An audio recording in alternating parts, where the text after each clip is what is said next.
I have sundo. Hey, Tata. Gaga.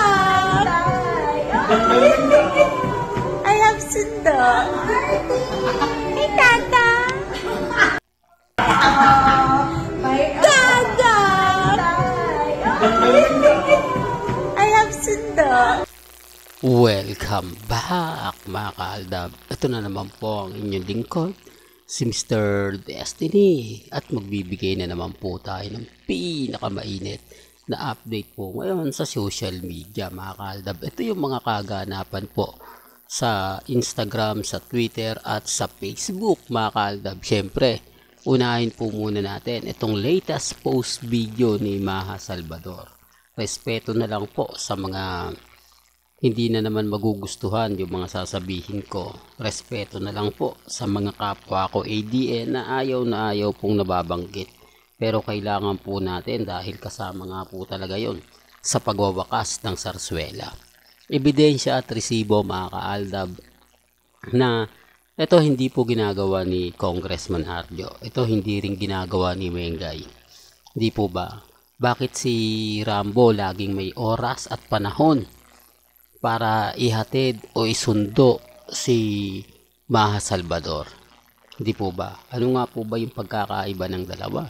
Siyempre sinasabi nila na negosyante lang naman kasi si Rambo. Kaya mas madali sa kanya matapos ang isang ganito. Hindi katulad daw ni Congressman Arjo na laging busy. Ito yung lagi kong pananaw. Sabi nga ni Alden Richards, pag gusto, may paraan. Pag ayaw, may dahilan.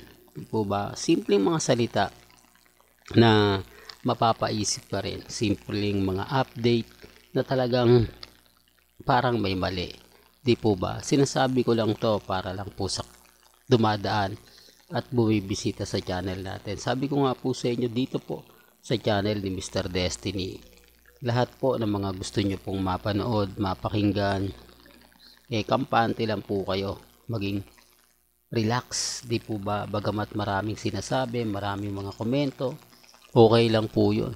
Alam naman po natin at hindi naman lingid sa inyong kaalaman na patapos na nga po ang Sarsuela. Di po ba? Real talk yan mga kaaldab. Well, punta na tayo sa ating pinaka main update.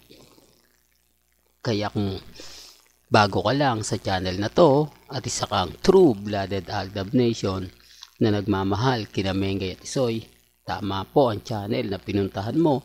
Kaya consider na po kitang bagong subscriber at huwag mong kalimutang i-share ang mga video po natin sa mga mami, sa mga titas at sa mga senyor. Usap-usapan ngayon ang video ng River Maya sa 8 Bulaga. Sinabayan pa ng post nila ni Maine Paul Carson sa kanyang Instagram. Napaka ganda naman at talagang masasabi mo 101%. Di po ba? Na ito yung isa sa rason, ito yung isa sa dahilan. Di po ba? Kaya nga po sabi ko sa inyo, may mga bagay-bagay nga po na mahirap paliwanag. May mga bagay-bagay nga po na kung titignan at susuriin naman po ninyo, talaga naman pong mapapaisip ka. Hindi po ba? Nag-post na siya o nandun na siya sa 8 Bulaga, pero 8 Bulaga pa rin po yung pinost niya. Wala man lang update. Hindi po ba? Wala naman pong ganap. Yan ang isa sa rason kung bakit po sinasabi kong tapos na ang Sarsuela. Tapos na ang mga Armain at siyempre Aldab na po ang mamamayagpag. Tapos naglalabasan ngayon itong kumbaga mga posts sa social media kila Mengay at kay Alden Richards. Di po ba? Ito yung ebidensya at resibo na mas marami pa rin po kumakampi sa Aldab. Di po ba? Although sinasabi ng iba na hindi, binabayaran lang yan Wala pong magbabayad sa panahon ngayon. Kumbaga sinasabi ko lang po sa inyo para lang klaro. Para lang po sa mga taong dumadaan at bumibisita po sa channel natin. Di po ba? Kaya nga po ako relax na relax, kampante. Dahil alam po natin na may mga point mga kaaldab na talagang mapapaisip kayo. May mga point na talagang kapag nakita naman ninyo ina-update natin. Kaya nga po tayo nagtitrending, tayo nagbabiral. Isa po ito sa rason at dahilan kung bakit po tayo binabasag, kung bakit nga po tayo pinagpepiestahan. Hindi po ba? Kaya nga po ako, hindi ako basta-basta nagpapadala, hindi ako basta-basta nagpapa-apekto. Lalo na nga po kapag pinag-uusapan natin sila Mengay at si Alden. Hindi po ba? Ang dami kasing resibo ngayon mga kaaldab. Hindi po katulad ng dati na kukonti na lang yung nagpo-post, kukonti na lang yung nag-update. Ngayon buhay na buhay po ang social media patungkol nga po kay Alden at kay Main. Siyempre apektado naman po mga kaaldab ang mga Armain at Main fanatics. Siyempre nababasag natin sila. Siyempre kumbaga yung tipong natatapos na natin. Sabi ko nga po sa inyo, kalmado ka lang, kampante ka lang. Iba po talaga kapag updated ka sa channel ni Mr. Destiny. Gaya nga po ng sinasabi ko, basag na basag po ngayon ang Sarsuela. Wala na nga pong makapagsasabi na itutuloy pa po ba nila o hindi na. Kasi hindi na gano'ng pinapansin yan ng TBJ at mga ilang legit dabber gods. Although yung iba magsasabi, hindi Mr. Destiny, malapit na Valentine's Sigurado 101% na kumbaga gagawa na naman sila ng issue. 101% gagawa na naman siya ng mga editing na kung saan nga po para lang masabing nag-date na naman sila. Di po ba? Sa tingin nyo, kakagatin pa po kaya yan ng mga netizen? Kakagatin pa po kaya yan ng mga taong ganito ganyan? Di po ba? Tapos sasabihin nila, hindi, private life na lang yung kila Mengay at kay Congressman.